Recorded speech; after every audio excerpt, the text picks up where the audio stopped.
Serangan itu dilakukan di waktu sahur. Ya. Sebelum sahur ya. Sebelum sahur. Israel itu sangat tergantung pada Amerika Serikat, dan kalau Amerika Serikat mau, dia bisa memaksa Israel untuk berhenti. Ini sebenarnya ruang yang mesti juga dimanfaatkan oleh Indonesia. Apalagi Indonesia juga punya utusan ya, ada Wamen yang memang secara khusus bicara masalah dunia Islam misalkan.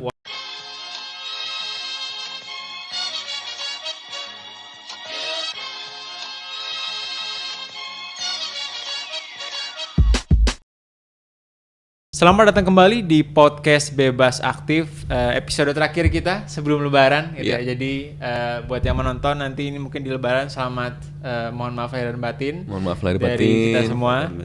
Dan di episode kali ini kita kembali kedatangan Mas Agung, koresponden Timur Tengah kita, bersama Mas Sofwan dan juga saya.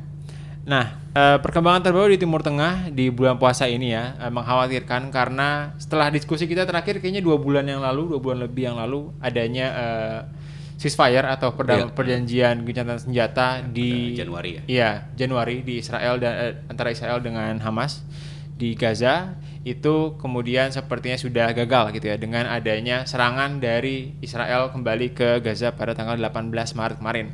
Nah, ini kan sangat menghancurkan harapan dari banyak orang di dunia ya, termasuk kita di sini, bahwa ya ceasefire ini bisa kemudian lanjut gitu ke tahap-tahap selanjutnya dan menjadi perdamaian yang lebih permanen. Nah, mungkin dari kejadiannya dulu, Mas Agung ya, sebenarnya apa yang terjadi gitu? Apakah dari, kan ada tahap-tahap dari ceasefire ini ya, kemudian menurut Israel ini tidak bisa terpenuhi kah atau gimana sehingga dia kembali melakukan serangan ke Gaza? Oke, menurut saya sih asumsinya memang ada ke arah sana ya, bahwa memang bahwa Hamas melakukan beberapa kesalahan, itu asumsi dari Israel. Tapi menurut saya bobot domestiknya jauh lebih besar. Ya, dalam hal ini kan kita melihat ada beberapa isu penting ketika bicara masalah domestik Israel. Nah, yang pertama tentu memang tekanan domestik memang masih sangat besar ya. Domestik dalam artian publik domestik Israel untuk mendorong pemerintah Israel segera mengembalikan tawanan, urusan masalah swap deals itu. Ya kan?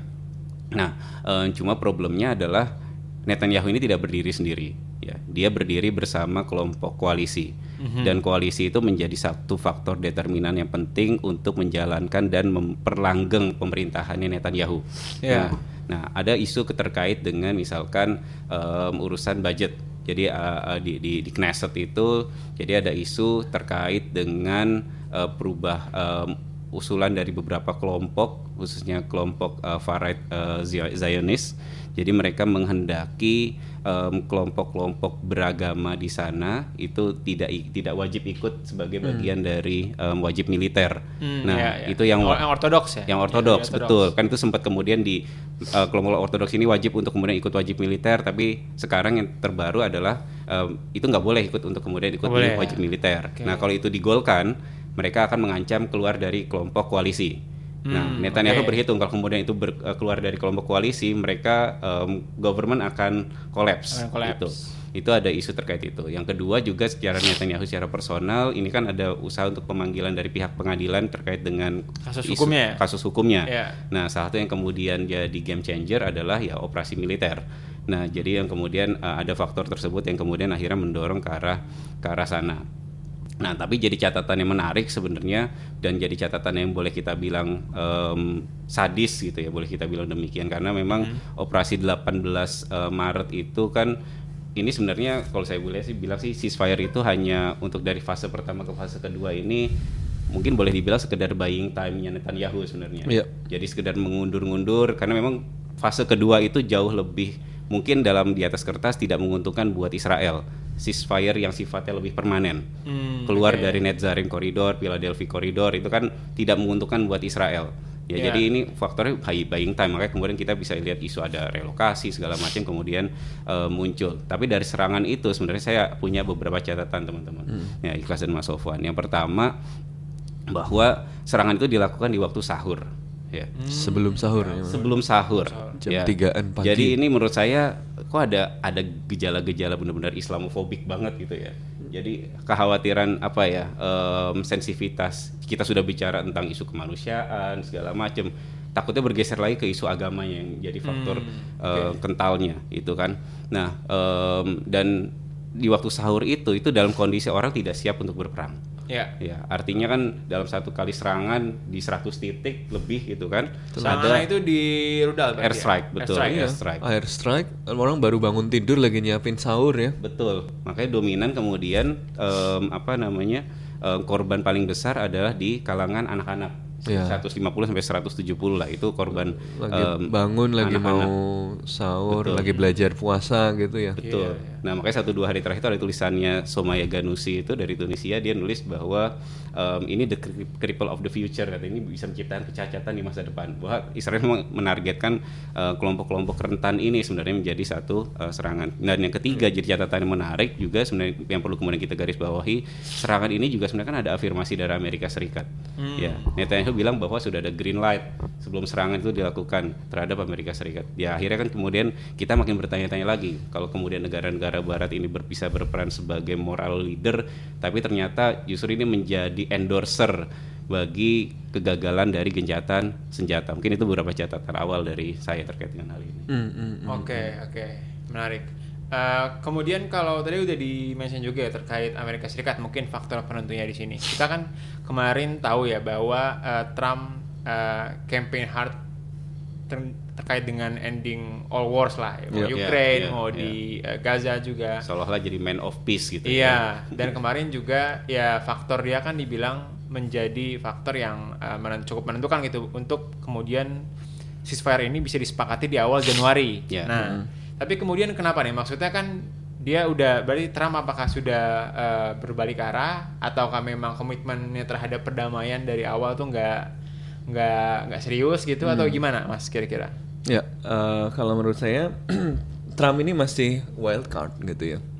Jadi walaupun Netanyahu tentu mengklaim bahwa ini atas dukungan penuh Donald Trump, kalau saya melihat bahwa betul dia membutuhkan endorsement itu karena Israel tidak mungkin kemudian terlibat dalam perang ini yang mungkin nanti akan panjang lagi tanpa dukungan Amerika Serikat.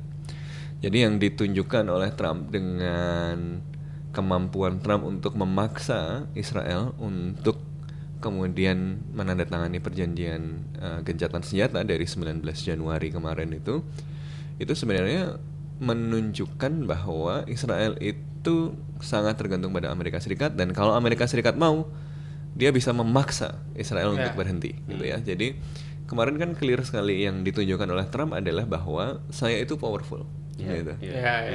I'm the head of the mafia gitu kan, gitu. Bukan lemah seperti Biden gitu. Jadi dia mau mengirimkan pesan bahwa kalau saya mau ini bisa selesai gitu. Jadi kalau kalian mau diselesaikan, bayar dong lah kira-kira gitu kan. Masalahnya kan yang mau bayar siapa, dapat apa. Ini sementara ini kan kelihatannya Netanyahu yang mau bayar dan bagi-bagi lebih banyak gitu kan. Termasuk juga lobby Zionis di Amerika Serikat gitu.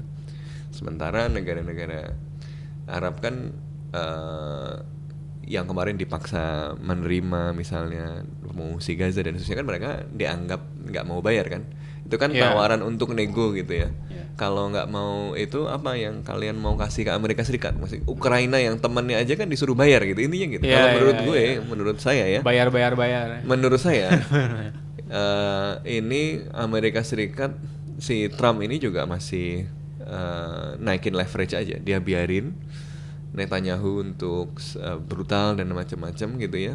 Tapi ini juga belum tentu sikap yang akan berlanjut terus-menerus. Kemarin lihat leak-nya apa? Pete Hegseth kan. Itu dia nyerang Yaman aja, yang dipikirin diobrolin di situ adalah Eropa ini free riding. Dan mereka harus ngasih bayaran ke kita gitu loh. Jadi menurut gue ya, ini entah bagus entah jelek ya. Yang jelas yang di-establish oleh Trump dalam gencatan senjata 19 Januari kemarin itu adalah bahwa saya adalah kekuatan yang bisa menentukan konflik ini berlanjut atau tidak. Karena Israel sangat bergantung pada Amerika Serikat, dan Palestina dan negara-negara Arab juga sangat bergantung pada sikap Amerika Serikat untuk memaksa Israel untuk berhenti gitu. Lalu dengan begitu dia kan ngomong ke semua orang, kalian mau bayar apa ke gue? Gitu. Ini tebak-tebakan aja kalau lihat karakter diplomasinya dari Trump ya sejauh ini kan. Nah, ini juga sebenarnya menunjukkan bahwa memang dari awal kan sebenarnya Israel dalam hal ini Netanyahu khususnya memang nggak mau gencatan senjata. Gitu. Kita harus ingat bahwa gencatan senjata yang akhirnya ditandatangani pada tanggal 19 Januari 2025 kemarin itu setelah Trump mau naik dan kemudian memaksa Netanyahu untuk tanda tangan kan. Witkoff kan mau ketemu terus Netanyahu mau menghindar katanya lagi sabat kan, akhirnya dipaksa ketemu. Gue nggak peduli gitu. Jadi nunjukin powernya Trump tadi kan. Itu kan sebenarnya perjanjian yang sudah disepakati malah dari Mei 2024 gitu loh. Kan ini didraft oleh mediator dari Amerika, dari Qatar dan dari Mesir, ditawarkan ke Hamas dan ke negosiator Israel, udah disetujui Mei. Yang kemudian sama Netanyahu kan ditolak-tolak terus gitu. Karena karir politiknya kan bergantung pada keberlanjutan perang ini. Karir politiknya kan sedang di ujung tanduk juga gitu ya. Jadi kemudian ya ini sebenarnya nggak ada yang berubah ketika 19 Januari itu ditandatangani. Sebenarnya udah gitu, termasuk kesepakatan gencatan senjata ini kan yang di-endorse oleh Security Council. Jadi pada bulan Mei itu Hamas sepakat, negosiator Israelnya juga sebenarnya oke, tapi kan harus report dulu ke Netanyahu, sama Netanyahu kan tolak gitu ya, jadi nggak bisa. Walaupun Amerika Serikat kemudian karena Israel temennya kan yang disalahin Hamas gitu, padahal Hamasnya lah gue udah setuju ini gitu, ya nggak setuju Israel kok gitu ya. Dan terus di-endorse oleh Security Council PBB, Amerika Serikat bahkan waktu itu abstain ya, nggak berkeberatan gitu ya. Jadi tapi nggak bisa enforce, kenapa? Karena Amerika Serikat nggak mau maksa Israel, gitu, sesimpel itu kan.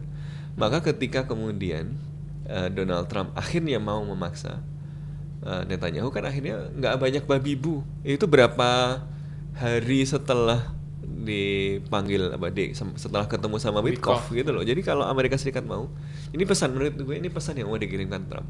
Kalau saya mau, ini bisa selesai gitu, dengan segera gitu. Cuma memang problemnya menurut saya Mas ya, kemudian yang itu gayanya Trump ya.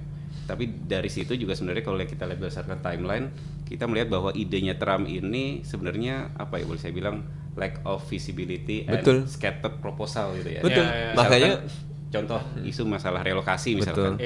Relokasi, pindahin ke sana, pindahin ke sini gitu kan.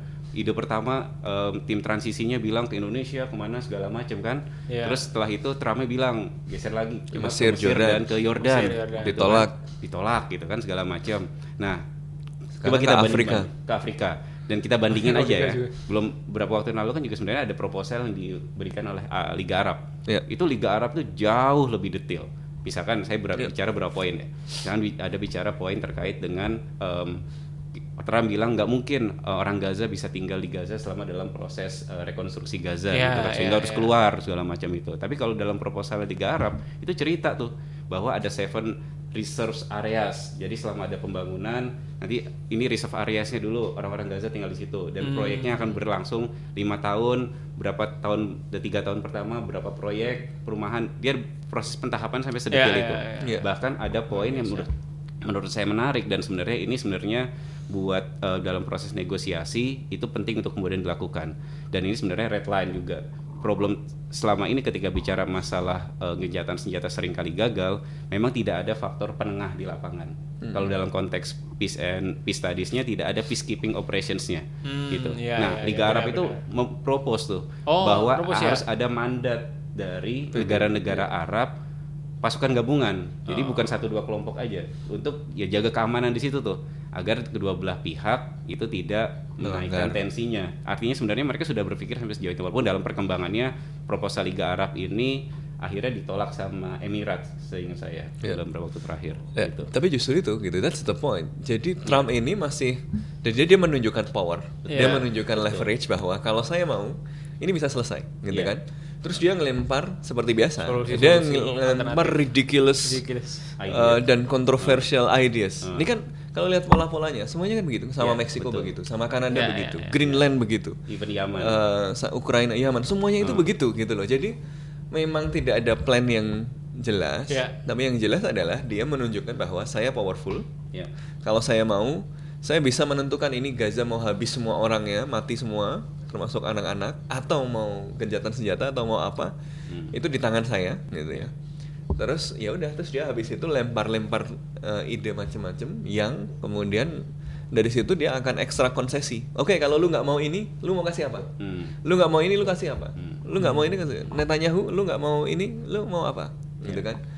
Negara-negara Arab, lu nggak mau ini, lu mau apa? Gitu. Sangat cost benefit, Palestina, lu nggak mau ini, lu mau apa? Gitu. Jadi it's part of the negotiation process, gitu. Yang karena itu dia masih wild card, gitu loh. Sejauh ini dengan demikian, menurut saya Trump itu memang masih melepas liarkan Netanyahu, gitu ya, masih dikasih green light.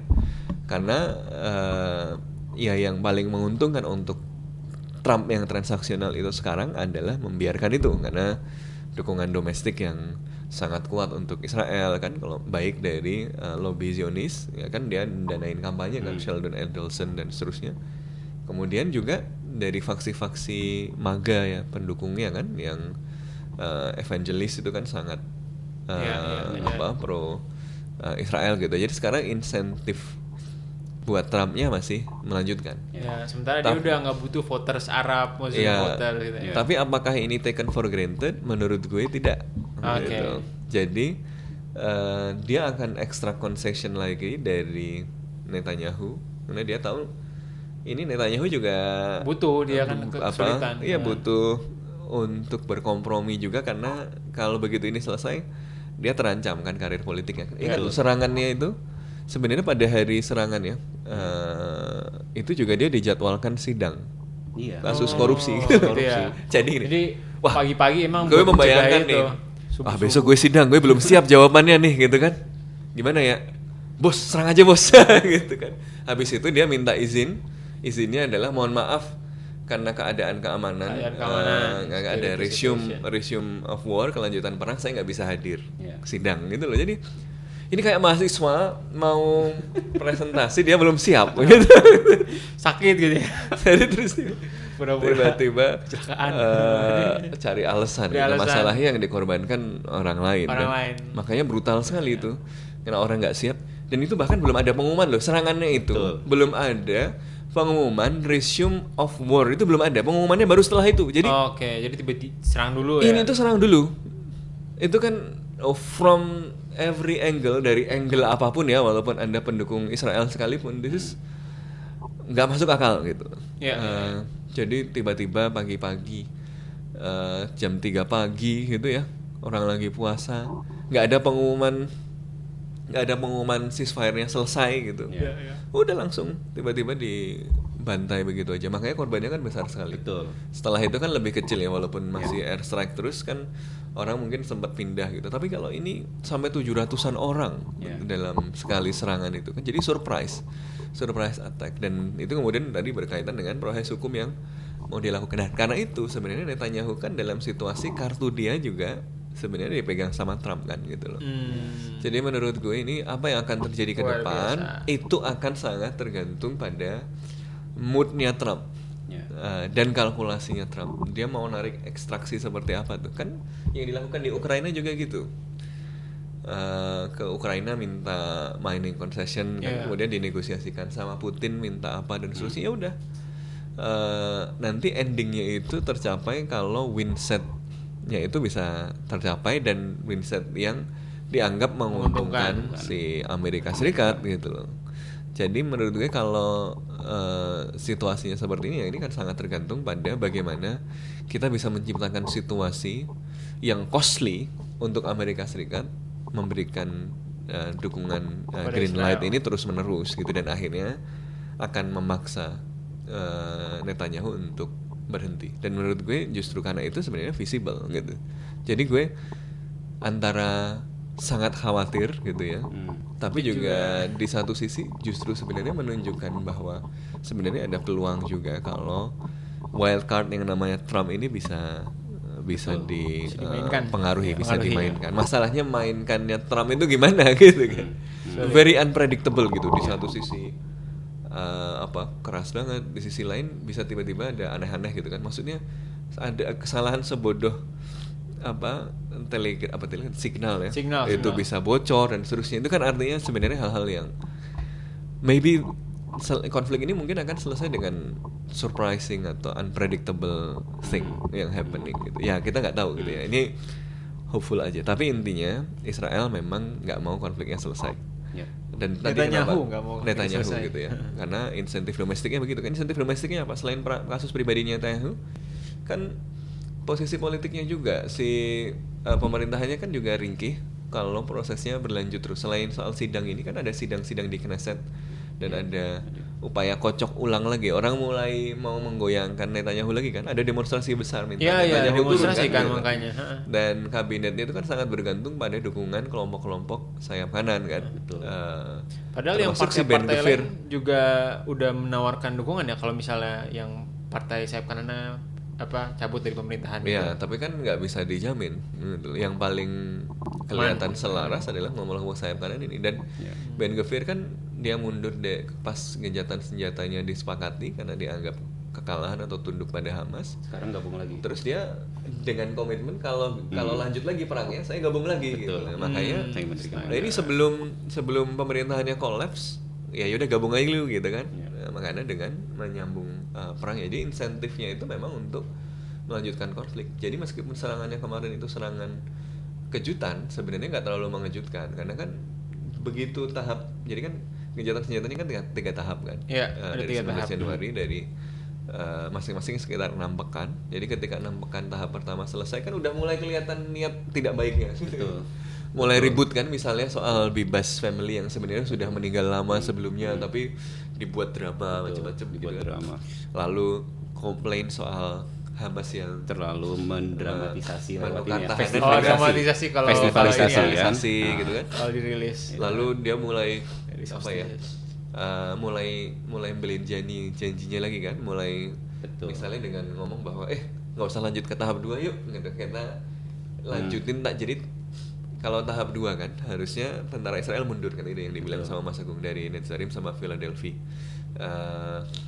Kalau ini dia maunya adalah gencatan senjatanya lanjut tapi masih tahap pertama. Jadi di tahap pertama itu kan cuma tukeran doang. Di tahap pertama terus gitu. Jadi tahap pertama terus tapi dia nggak mundur gitu. Hamas kan nggak mau lah, kan kemarin udah tanda tangan bos gitu. Masa tiba-tiba di tengah jalan ganti isi perundingannya. Dan buat Palestina atau buat khususnya Hamas kan, kalau kemudian dilanjutkan tahap pertama terus sampai tahanannya habis, lah setelah itu Israel nyerang lagi, nggak ada jaminan Israel mundur gitu loh. Dan di tahap pertama juga Israel berapa kali kan menunda pemulangan tawanan kan. Iya, jadi rugi lah kalau maksudnya nggak rasional juga menerima permintaan extension tahap pertama tapi nggak lanjut ke tahap kedua. Makanya Hamas kan kekeh lanjutin tahap 2 dong yang udah ditandatangani gitu.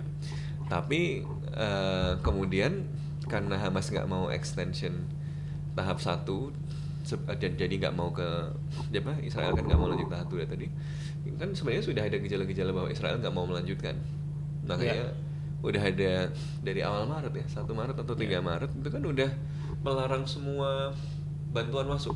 Oh iya benar-benar. Semua bantuan udah dilarang masuk, air udah dilarang masuk, makanan udah dilarang masuk. Ya udah, maksudnya emang udah siap-siap, walaupun kalau dulu diakuinya adalah itu untuk menekan Hamas supaya Hamas mau. Tapi ya menciptakan kelaparan untuk menekan pihak yang berkonflik dan korbannya itu masyarakat sipil, itu kan kejahatan perang bos. Betul. Itu aja udah kejahatan perang gitu loh. Ya sekarang kan udah berjalan juga proses sayurnya kan. Iya, jadi ini malah udah full scale kejahatan perang lebih brutal lagi. Jadi tapi ya tadi harapan gue adalah ini menunjukkan sekali lagi bahwa Israel itu sangat bergantung kepada Amerika Serikat gitu.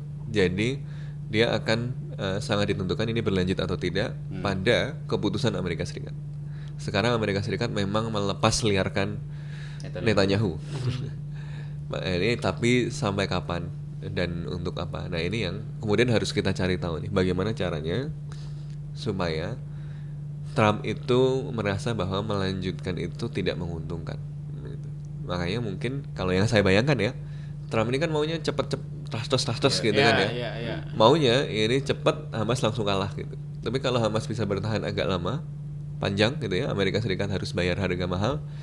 Si Trump akan narik konsesi lagi ke Israel, dan kalau Netanyahu nggak mau bayar, dia akan paksa berhenti gitu. Jadi ya tergantung tadi seberapa lama bisa bertahan nih teman-teman di Palestina gitu, dan seberapa kuat tekanan dari masyarakat internasional kepada Amerika Serikat. Makanya justru dalam situasi seperti ini, tujukan tekanan itu selain pada Israel adalah pada Amerika Serikat. Betul, setuju. Tapi kalau untuk apa ya Trump kan suka bikin deal gitu, dan kita udah saya baca-baca juga kayak mungkin akan ada deal grand deal dengan Iran atau yang lain sebagainya. Tapi kan untuk ini kemarin sama Iran kan udah ngancem-ngancem lagi juga kan? Udah ngancem-ngancem juga. Tapi katanya kan emang posisi Iran saat ini kan yang mungkin salah satu pendukung Palestina, Hamas paling yang terang-terangan di Timur Tengah ini kan saat ini sedang lemah gitu kan, karena proksinya di Suriah, di Lebanon dan segala macam itu sudah tidak eksis lagi gitu. Paling tinggal Houthi doang yang masih menyerang-nyerang. Ada pengaruh faktor ini nggak, perhitungan yang mempengaruhi perdamaian ini dari aspek axis of resistance atau axis of rasanya ada sih mas. Gimana? Itu kan signifikan ya. Maksudnya berkurangnya pengaruh kekuatan kelompok Syiah di kawasan itu memberikan pengaruh signifikan terhadap dinamika regional ya. Kondisi di Suriah ya kan, Ahmad al-Shara itu kan masih fokusnya adalah kepada urusan domestik sebenarnya. Ya, walaupun banyak publik kemudian ada beberapa kelompok yang bilang bahwa wah ini harapan baru bahwa pembebasan Palestina dan segala macam, tapi itu long way to go lah menurut saya. Gitu loh. Ahmad al-Shara masih akan sangat terfokus untuk kemudian bagaimana ya pemerintahan tetap bisa sustain, konsolidasi power secara domestik di Suriah itu bisa aman, ya kan. Terakhir dengan kelompok Kurdi dan segala macam, itu kan masih ada serangan-serangan juga di wilayah Latakia dan segala macam, Tartus. Nah, tentu itu masih menjadi fokus utama. Nah, di sisi yang bersamaan sebenarnya tadi kan juga kita lihat sebenarnya pengaruh kekuatan dan pengaruh Iran itu benar-benar merosot jauh. Ya kan? Pengaruh domestiknya, dominasi kekuatan menjejari Syiah juga sangat menurun, Hizbullah dan segala macam. Tapi di sisi yang lain sebenarnya kita melihat ada pengentalan kekuatan pengaruh negara-negara Arab sebenarnya. Ya kan? Poin di Arab League, walaupun di sisi yang lain akan kita melihat bahwa oh ternyata Emirat tidak setuju dengan kesepakatan Arab League, tapi setidaknya ada usaha yang mereka bikin konsensus lah. Tapi sebenarnya dari hal itu kalau saya melihatnya ini satu sinyal yang positif sebenarnya. Dan ini sebenarnya ruang yang mesti juga dimanfaatkan oleh Indonesia. Apalagi Indonesia juga punya utusan ya, ada Wamen yang memang secara khusus bicara masalah dunia Islam misalkan. Wamen yang fasih berbahasa Arab. Dan itu menurut saya di titik Pak Anies kalau nonton boleh berkunjung ke podcast Bebas Aktif. Itu ruang yang bagus sebenarnya itu dalam konteks diplomasi gitu ya. Nah, apalagi memahami dalam bahasa dan segala macam dan kultur ya, seperti itu. Dan Arab ini kan ya terpecah-pecah. Jadi ruang mencari jalan tengah itu sebenarnya bisa dimainkan oleh Indonesia gitu ya. Ya kita memahami bahwa ya nggak mungkin dong yang namanya misalkan Saudi dengan misalkan Qatar duduk bareng kan agak-agak sulit sebenarnya. Peta-peta itu yang kemudian kan kita bisa memahami hal tersebut. Dan ruang-ruang itu sebenarnya bisa benar saya sepakat sama Mas Sofan, poin Amerika menjadi faktor yang utama, tapi regional ini juga sangat cair sekarang. Betul. Ya, mereka sangat melihat bahwa aliansi itu bukan sesuatu hal yang benar-benar solid gitu loh. Tapi dia akan sangat-sangat bergantung sama no prominent friends, no prominent enemies, there's only prominent interest gitu ya. Apalagi gayanya Trump tadi kan udah ketahuan modelnya seperti itu. Yang model mungkin der gitu kan, tapi kan setidaknya kamu bisa dapat apa, kamu dapat apa segala macam, sangat mau ngasih apa gitu loh. Jadi ini ruang yang sebenarnya bagus dimanfaatkan juga oleh kita gitu ya. Kalau memang kita ada inisiatif dan ada keinginan untuk menjadi mengambil peran ya yang jauh lebih dalam terkait dengan isu Palestina ini gitu ya. Nah, ini sebenarnya yang bisa dikapitalisasi secara lebih maksimal sebenarnya dengan melihat potensi tadi regional dynamics-nya itu ternyata sudah mulai geser gitu ya. Jadi yang ini yang penting untuk kemudian dilihat. Mesir saja kemarin ketika menjadi endorser utama ketika Arab League itu, salah satu yang kemudian dikomunikasikan oleh Mesir itu adalah Turki misalkan.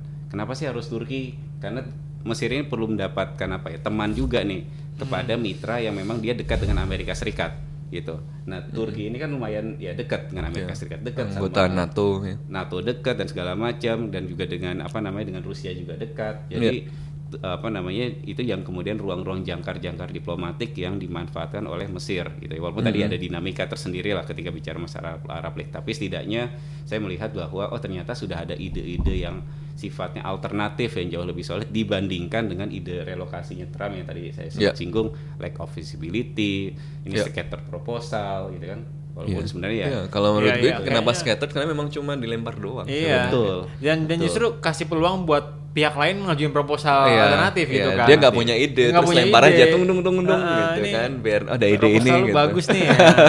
boleh. Nah, yuk kita bicara ini proposal. Nah, kan sekarang itu kan Witkoff itu datang buat bicarain details gitu. Jadi bener Mas Sofwan, dilempar dulu, jeder, semua ngeluarin enggak harus kayak gitu, harusnya kayak gini. Ini cara gampang untuk dapat ide. Kalau lu jadi pejabat lempar gitu kan. Kalau ada demo ya udah lu proposalnya gimana gitu. Lu dapat kredit demokratis, dapat ide gratis juga gitu. Anyway, tapi gue mau highlight yang dibilang sama Mas Agung tadi. Betul bahwa kawasan ini sekarang sedang berada dalam perubahan yang signifikan. Tadi ya, situasinya kan Iran melemah gitu. Tapi itu juga sebenarnya mungkin nggak jelek-jelek amat juga untuk Palestina gitu. Kenapa? Karena ketika Iran melemah, walaupun kemudian artinya dukungan dari Axis of Resistance Houthi dan Hizbullah mungkin jadi relatif terbatas, tapi ada perubahan struktural di cara pandang orang-orang atau elit-elit Arab. Kenapa elit-elit Arab ini tadinya misalnya mau mendorong normalisasi?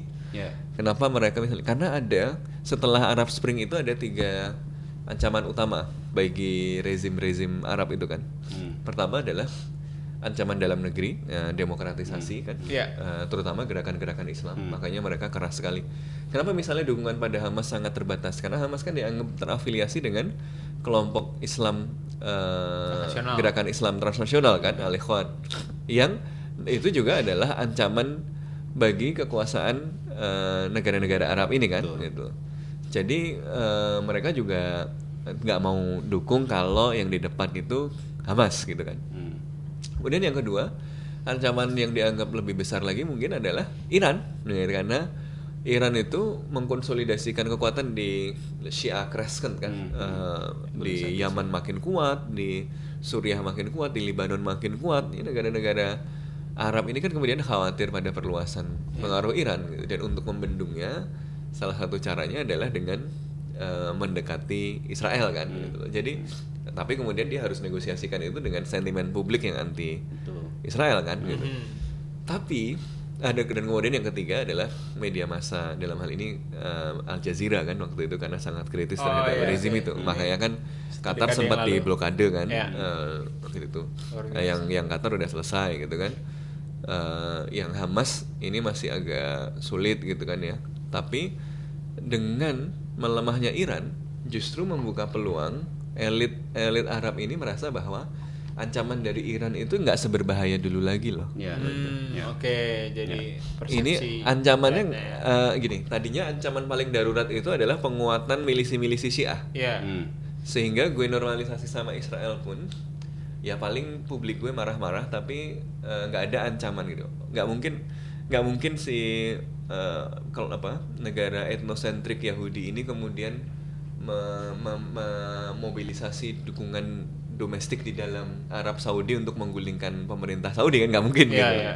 Beda sama Syiah, ada segmen-segmen Syiah di dalam negara-negara Teluk yang cukup signifikan kan gitu. Jadi kalau milisi-milisi yang terafiliasi ke Iran ini kuat, ancaman politiknya lebih besar. Jadi ketika Iran melemah, justru mungkin persepsi ancamannya geser dari prioritas utamanya tadinya adalah membendung Iran. Jadi ini spoiler utamanya bukan Iran lagi nih. Spoiler utama yang mengganggu stabilitas kawasan itu bukan lagi Iran. Spoiler utamanya namanya Israel gitu. Jadi justru gitu. Justru kemudian kalau betul asumsi kita bahwa negara-negara Arab ini berpikirnya adalah cold rational calculation untuk survival regime gitu ya. Seharusnya mereka justru akan jadi semakin terkonsolidasi untuk mencoba menghentikan konflik ini, untuk menghentikan Israel, karena sekarang spoiler utamanya justru Israel gitu. Spoiler utamanya bukan lagi Iran gitu. Nah, tapi fenomena ini akhirnya kita belajar, Mas. Udah lemah nih gitu. Jadi harus fokusnya sekarang kita ke Israel gitu. Dengan fenomena ini sebenarnya tadi kita diskusi panjang itu, persepsi ancaman perihal dengan respon keamanan itu jauh lebih menurun sekarang. Yang justru harus kemudian muncul sekarang solusi politiknya justru bobotnya lebih besar. Ya. Dengan kemudian tadi ya, karena kita melihat ya fenomena ketika kekuatan Iran ini menguat beberapa waktu yang lalu itu kan, potensi mereka menggunakan jejaring kekuatan Syiahnya kan sangat besar. Ya kan? Contoh, Hizbullah diserang, jeder sama Israel, Houthi bergerak. Artinya ada respon solidaritas sebagai sesama kekuatan Syiah. Tapi ketika bicara masalah Israel Palestina, Hamas itu bukan gerakan transnasional. Jadi nggak ada kemudian ada Hamas di mana tiba-tiba melakukan serangan, Hamas di mana melakukan serangan, nggak ada. Jadi medan perangnya cuma di situ aja. Dan Hamas sendiri declare bahwa ya dia fokus jihadnya di Palestina aja gitu. Betul. Gitu, tema kedaulatan dan segala macamnya. Nah, itu menjadi satu hal yang menarik. Tapi akhirnya kita melihat bahwa dengan hal ini negara-negara berpikir bahwa persepsi ancamannya tetap ada, tapi bobot keamanannya jauh lebih menurun. Ya. Tapi solusi politiknya, karena itu pasti punya efek domino juga. Kalau ini nggak selesai, ini terganggu juga gitu loh semuanya gitu loh. Jadi semua mulai berpikir, bahkan sampai yang terakhir kan Yordan juga mengusulkan yaudah mendingan kalau poinnya adalah Hamasnya 3.000 pindahin semua ke Yordan segala macam. Artinya semua sudah berpikir ada, tapi di atas semua itu sebenarnya ada solusi-solusi politik yang kemudian akhirnya sekarang lebih difikirkan untuk menjaga dinamika stabilitas di kawasan Timur Tengah. Jadi Trump ini mengganggu stabilitas, melemahnya Iran juga mengganggu stabilitas, mengganggu equilibrium lagi. Jadi ini lagi mencari equilibrium baru. Makanya kan semuanya agresif dalam situasi kayak gini. Kita memahami misalnya agresivitas Israel ini untuk membentuk equilibriumnya in favor of dia dengan menciptakan fact on the ground gitu. Jadi agresif ini justru karena ketidakpastiannya itu lagi tinggi gitu. Termasuk di Suriah kan, dia kemarin nyoba memprovokasi Druze, mencoba memprovokasi kelompok-kelompok minoritas. Tapi kan sejauh ini pemerintah Suriah yang baru agak lumayan bisa mengelola itu kan. Kemarin dia struck deal sama kelompok-kelompok Druze gitu kan, tanpa kemudian harus membuatnya jadi buffer state-nya Israel gitu. Jadi dia masih bisa memainkan itu dan tidak terpancing untuk terlibat konflik militer gitu. Betul. Jadi dan kemudian yang menarik, kemarin habis deal sama Turki kan. Jadi udah jadi belum ya? Udah deal atau baru negosiasi? Suriah. Jadi dikasih beberapa wilayah yang kemudian jadi perlindungannya Turki gitu ya. Gitu. Resmi. Ya outsourcing keamanan biar Israel nggak masuk gitu. Tapi kan ini konflik macam-macam juga lah. Intinya adalah ini equilibrium baru itu belum terbentuk. Semuanya dalam situasi ini Timur Tengah baru gitu ya. Dan faktornya di regional karena komposisi balance of power-nya berubah ya, dengan jatuhnya Assad, dengan melemahnya Iran, dengan bertahannya Hamas, dengan posisi Netanyahu yang juga dalam politik domestiknya juga rentan gitu ya. Ditambah lagi dengan satu faktor besar yang bisa mengganggu semua itu, Donald Trump gitu lah. Jadi ini tuh equilibriumnya belum ketemu gitu. Maka ini akan perang terus selama equilibrium barunya belum ketemu. Dan equilibrium barunya juga belum tentu equilibrium baru peace kayak. Bisa jadi equilibrium barunya itu yang genocidal gitu loh. Jadi it can go in every direction tetapi yang membuat kemudian ada harapan di situ menurut saya ya tadi, karena sebenarnya situasi ini adalah situasi yang kemudian memungkinkan untuk konflik ini menghasilkan solusi politik yang baru yang mungkin juga lebih adil gitu. Yang jelas status quo itu tidak menguntungkan Palestina gitu. Yeah. Status quo itu apartheid dan creeping genocide. Yeah. Dan ditambah dengan normalisasi yang kemudian menormalisasi kejahatan itu gitu. Jadi ini memang kemudian ya disrupsi terhadap equilibrium yang ternyata tidak hanya mendisrupsi equilibrium Israel Palestina, ini mendisrupsi keseluruhan Timur Tengah gitu. Tapi masalahnya ya pertaruhannya Hamas kemarin itu beneran menghadirkan equilibrium yang lebih positif atau worse, ya nggak tahu gitu. Tapi ya namanya bertaruh kan. Semuanya bertaruh. Can get better, can get worse. Tapi akhirnya dengan isu perang ini kan akhirnya Timur Tengah belajar bahwa ya we have to rethink ya. Ya ini Timur Tengah mau arahnya kemana nih? Dan itu menjadi ruang yang menurut saya ada ruang politik yang besar sebenarnya untuk kemudian punya, bukan berarti nggak bisa selesai ya, menurut saya masih bisa ruang-ruangnya masih bisa selesai gitu loh. Justru sangat mungkin dengan equilibrium baru ini sebenarnya justru sangat mungkin. Betul. Yang dibutuhkan adalah kreativitas dan dan political leadership dari negara-negara Arab ini gitu loh. Oke lah, Iran udah bukan ancaman lagi yang terlalu berbahaya kan, harusnya mereka mengkonsolidasikan. Kalau begitu kita selesaikan solusinya seperti apa, lebih rasional, lebih asertif, dan kemudian bisa memaksa Amerika Serikat untuk daripada lu kehilangan seluruh dunia Arab gitu ya, mending lu kendalikan itu si Netanyahu gitu. Luar biasa pembacaan yang ternyata sangat positif. Oh, enggak sangat positif. Ini melihat silver lining gitu ya. Hopeful. Gitu. Jadi kayak saya tidak menyangka bahasannya ternyata akan gini gitu, karena kan the fact is ceasefire is broken, tapi ternyata emang dalam pandangan yang lebih besar, bigger picture adalah dalam pencarian equilibrium baru. Pencarian gitu equilibrium kan. yang bisa worse, tapi juga bisa better gitu. Tapi kan kita semuanya di sini dan juga di dunia Arab untuk mengusahakan agar itu lebih better gitu ya, favorable terutama untuk Palestina. Oke, luar biasa sekali menurut saya diskusi hari ini, ternyata meluas dari yang sebelumnya dibayangkan. Ada tambahan lagi? Cukup dari Mas? Oke, siap kalau gitu. Ya, kita doakan equilibrium yang positif. Yang positif, yang baik bagi Palestina dan semuanya di Timur Tengah. Oke, terima kasih untuk semuanya yang sudah menonton pada hari ini. Kita pantau terus perkembangan dalam pencarian equilibrium baru di Timur Tengah. Masih akan banyak perkembangan dari pemimpin dunia Arab, dari Trump, dan dari sisi-sisi yang mungkin kita tidak duga sebelumnya. Dan oleh karena itu, pantau terus bersama podcast Bebas Aktif selanjutnya. See you.